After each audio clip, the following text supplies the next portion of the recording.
Driving to Malaysia this weekend? There are a few things you need to know before you get in the car. Is a second COVID-19 booster jab needed? Health Minister Ong Ye Kung gives his personal perspective. And why street dance is becoming increasingly popular in Singapore as a sport.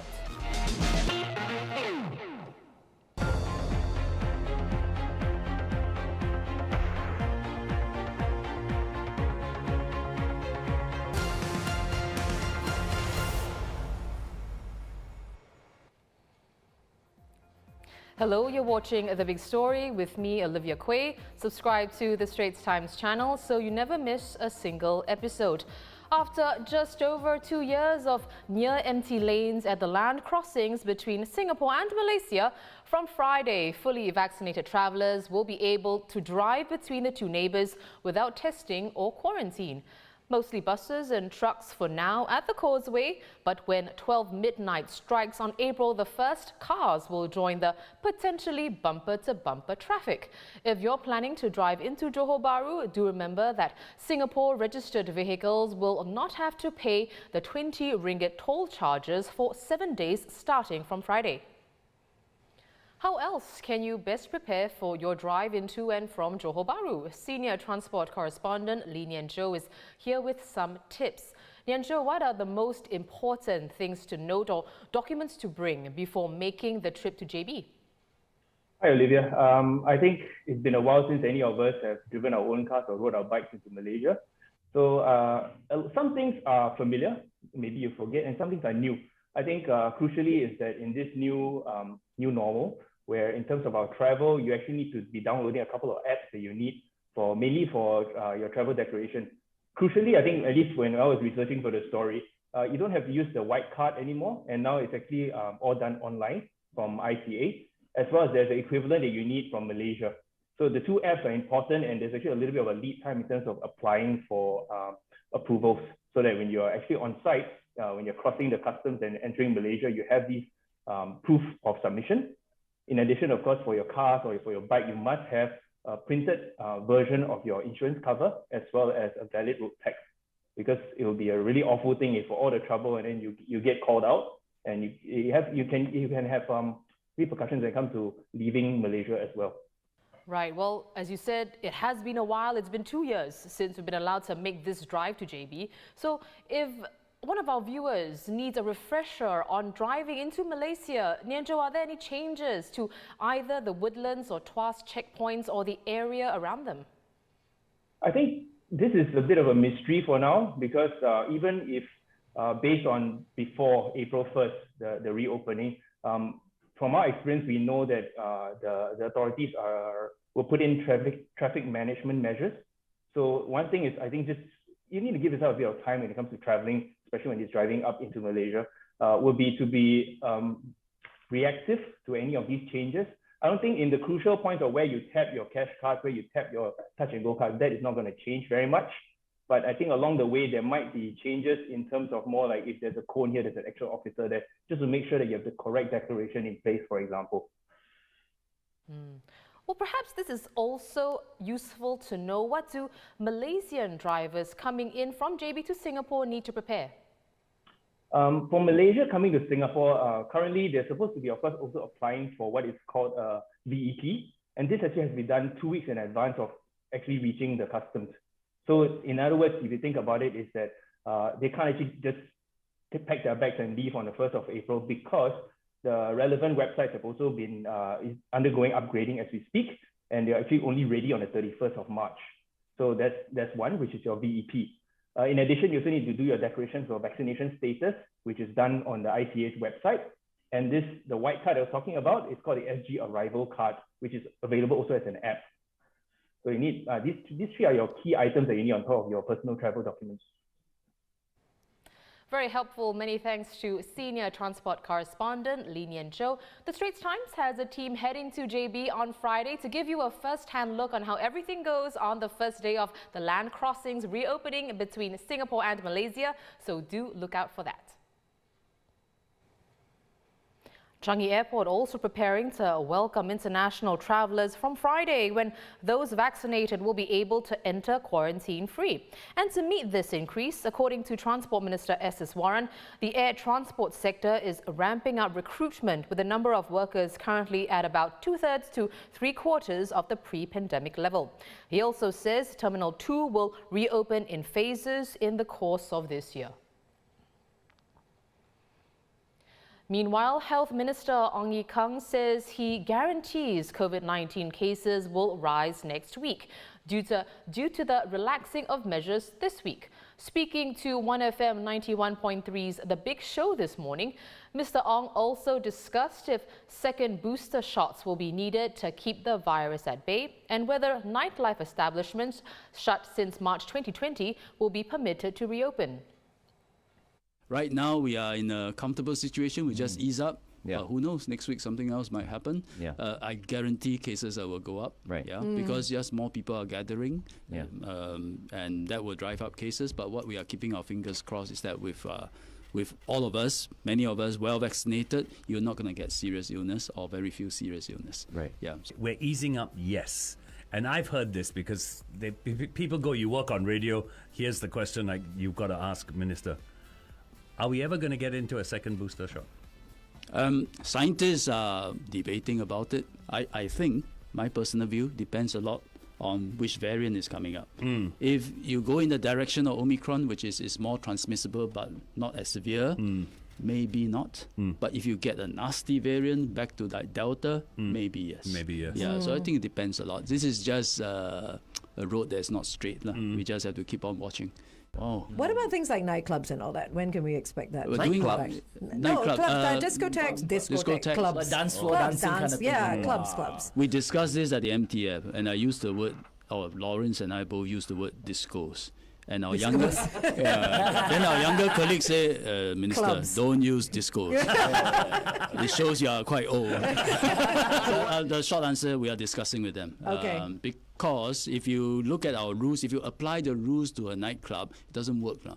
Either everybody dance with mask on, or everybody dance mask off but 1 meter apart. Both doesn't quite work. So we got to discuss with them what works for you. In other news, if you see this new purple dengue alert banner, it means the area has a high Aedes mosquito population and you should remain vigilant. This new alert adds to the other color-coded banners in red, yellow and green that you may already be familiar with. Close to 3,000 dengue cases have been reported since the start of the year, and there are currently over 100 active dengue clusters.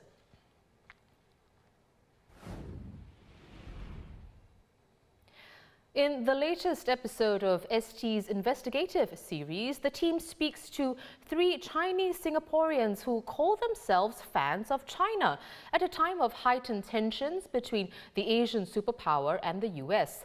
They have their own reasons, which we'll learn about in a bit, and while they acknowledge a delicate balance between identifying as Chinese and as Singaporean, they say the order is clear: Singaporean and Singapore's interests first.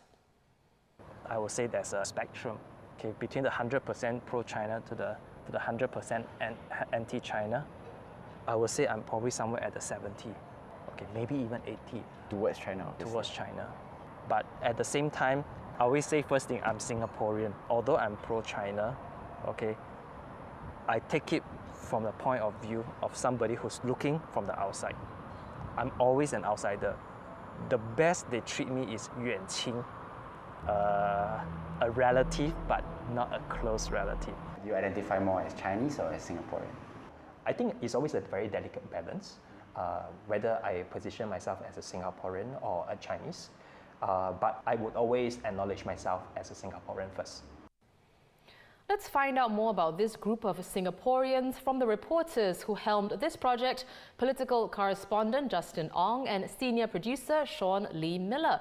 Justin, to you first, what are the common threads among the 3 profiles that contribute to their pro-China stance? Why are they pro-China essentially? Right, so there are 3 factors at play mainly. So the first is the rise of China in terms of its economy, its technology, military, even culture. and the pride that the profiles feel in being Chinese and watching a Chinese country hold its own with the United States and the West. That's a big reason there. So for the younger ones especially, there's also a sense of opportunity being presented in business, in career, and the advantages they have in just by being proficient in the Chinese language. And the second factor, and the flip side to the earlier point I made really, is this sense of a growing disdain for the West, specifically again the United States, which they view as in decline, more so recently due to its failure to manage the pandemic and how its former president Donald Trump put the blame on China for most of the last 2 years. So they think that the US has unfairly demonized China in many ways. And they think that this is because the Americans are alarmed by the Chinese challenging a world order that the Americans have led for the past few decades. So, and one important part of this factor is media coverage, which they see as dominated by English language, Western news outlets, which to them disproportionately presents a negative image of China.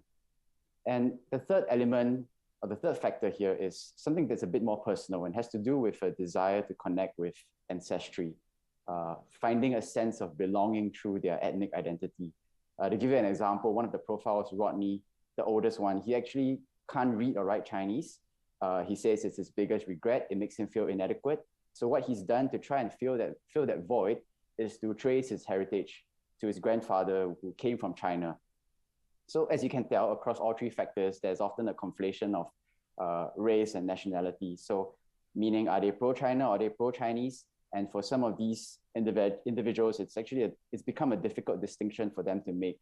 And as we point out in the video, it doesn't help that there's an entire backdrop of propaganda and influence campaigns being conducted, where the aim is not just to nurture a positive image of the country, but to get people to sympathize with their country's concerns. But that's a whole topic for another day. Very interesting. Well, Sean, why are the three gentlemen choosing to be so vocal about their pro-China views, and have they faced backlash online? Well, all three men have different backgrounds, which decides how vocal they are. For Michael himself, he prides himself as a teacher who focuses on critical thinking.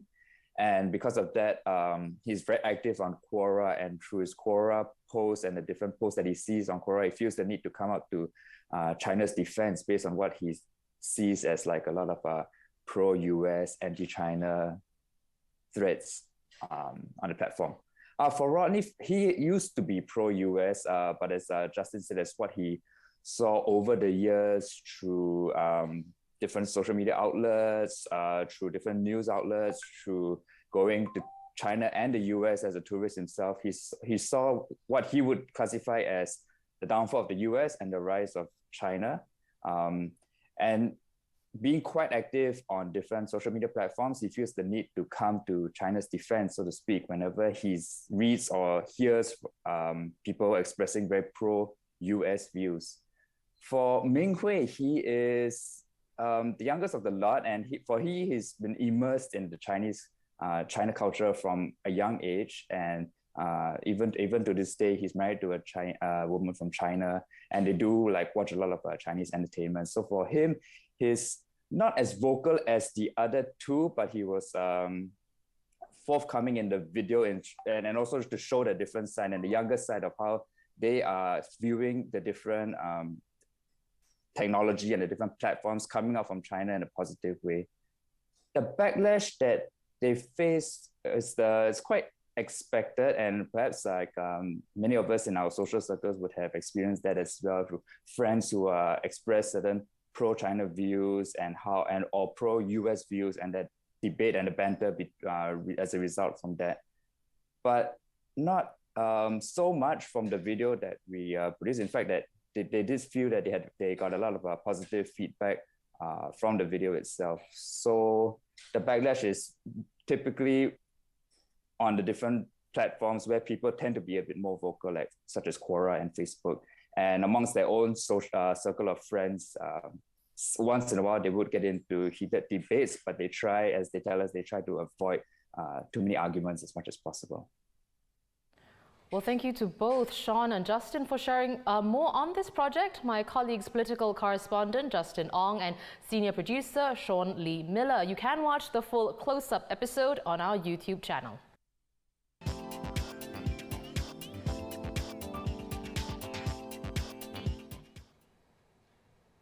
If you love street dancing, imagine winning an Olympic medal for it.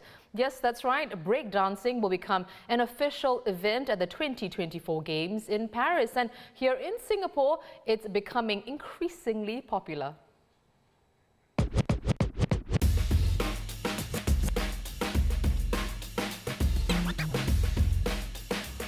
We are seeing an increasing interest in street dancing, both locally as well as internationally. There are more dance studios being set up, more programs being offered, and more youth being engaged through the sports. We have chosen 5 locations that are spread out geographically across Singapore: Pasir Ris, Yishun, Bishan, Jurong West, and Clementi. So the first thing you should learn is how to dance on top when breaking. So it's called top rock. So it's 1, 2, 1, 2, 1, 2. Street dancing is a form of sports that youth enjoy, and it provides us that opportunity to engage youth who might not have been participating in traditional form of sports like football and basketball. So through street dancing, we hope to get them to also enjoy the benefit of sports. I started street dancing classes at age 6. I was a very active boy when I was a child and had a lot of energy, so my mother just decided that why not let me go for dance classes and sort of drain my energy. I like how street dancing is like relieving. You can take your mind off of everything else and like just focus on dancing. We want to create inclusive, accessible, and safe spaces for our dancers to use. We will retrofit them with certain key features to make it conducive. So mirrors are put in place to enable the dancers to check and to sort of refine their posture and dance movement. We have picked a type of vinyl flooring. They are light and portable. They are easy to maintain. And I think most importantly, they are softer than your typical flooring of wood and concrete. So they can help to minimize some of the impact, and they will help to minimize injuries. From the top, we will go down. So this is a basic footwork or groundwork called the hooks. Okay, we start with the right leg. Out, hook. So from one side, you switch to the other side. When we mentor kids, we actually incorporate life lessons and positive values that actually relate from the dance to life. For example, like balance. I mean, it's cliche, but yeah, it's deep. When I started street dancing, that was probably around year 99 to 2000. And from then until now, the street dancing, hip-hop, it has grown in leaps and bounds. So we're just gonna do a basic freeze called the baby freeze. So it depends which is your stronger arm. For me, it's my left. So I have it at the side of my body here. The other hand level, side of the head down and up. So the legs, you can actually position whichever way you like.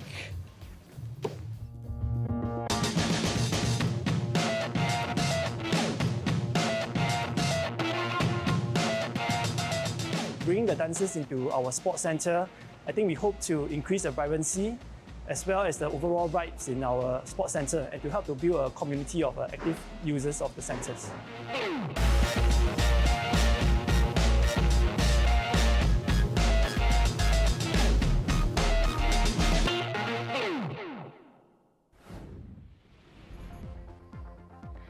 Visit straitstimes.com for more news and our YouTube channel for more videos. Subscribe by hitting the red button below. I'm Olivia Quay. See you tomorrow for more stories on The Big Story.